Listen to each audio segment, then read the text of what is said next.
பால் டீயை விரும்பி குடிப்போர் நம்மில் பலர் உண்டு. ஒரு நாளைக்கு பல முறை அதனை குடிப்பார்கள். மன அழுத்தத்திலிருந்து விடுபட இது உங்களுக்கு கை கொடுக்கும். ஆனால் இது சில பக்க விளைவுகளையும் ஏற்படுத்தும் என்பது உங்களுக்கு தெரியுமா?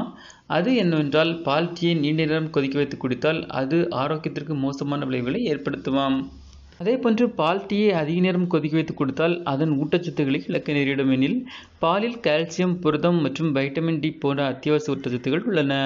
பாலை அதிக நேரம் கொதிக்க வைத்தால் இதனை இழக்க நேரிடும். மேலும் பால் டீயை அதிகமாக கொதிக்க வைக்கும்போது அது தன்மையை இழந்து புரதத்தை உறைய வைக்கிறது. இது பொருந்தாத அல்லது தயிர் வடிவத்தை குறிக்கிறது. இன்னும் சொல்லப்போனால் பால் டீயின் வெண்மையான நிலைத்தன்மைக்கு பதிலாக பார்ப்பதற்கு விரும்பத்தக்கதாக இருக்கும். அதேபோன்று அதிகம் கொதிக்க வைத்து பால் டீ குடிப்பது செரிமான பிரச்சனைகளுக்கு வழிவகுக்கும். ஏனெனில் அது கொதிக்கும் போது அதன் புரத கட்டமைப்பை மாற்றுகிறது. இதனால் அதை குடித்த பிறகு ஜீரணிக்க கடினமாகிறது. இது வாயு வீக்கம் மற்றும் வயிறு